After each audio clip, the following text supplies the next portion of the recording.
So we could say that the skin is superficial to the muscles, or that the bones are deep to the muscles because they're in a deeper part of the body. Our final three anatomical terms are called contralateral, ipsilateral, and bilateral. So contralateral means limbs on opposite sides. Ipsilateral means limbs on the same side. And bilateral means limbs that are on both sides. For an example, your right hand is contralateral to your left hand. For ipsilateral, your right arm is ipsilateral to your right leg.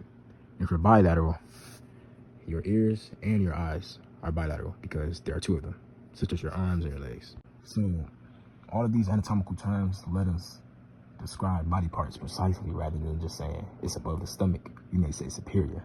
Instead of saying the same side, we just say ipsilateral. So next, we're going to move on to the body plans. So there are 4 total body plans.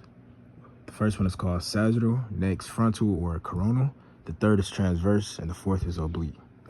So first, we're going to start off with the sagittal plane. So basically, the sagittal plane divides the body into left and right parts, or medial and lateral.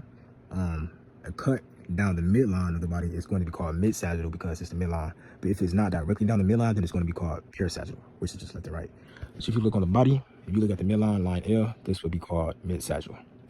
Next, we have the frontal or coronal plane. Basically, this divides the body into front and back, or anterior and posterior, or ventral and dorsal. So if you look at, or there is no line because I didn't draw the back, but it's basically just imagine the chainsaw splitting you down your side, and you flip front and flip back. That's going to be frontal plane. Next, it's going to be the transverse plane, and it divides the body into top and bottom.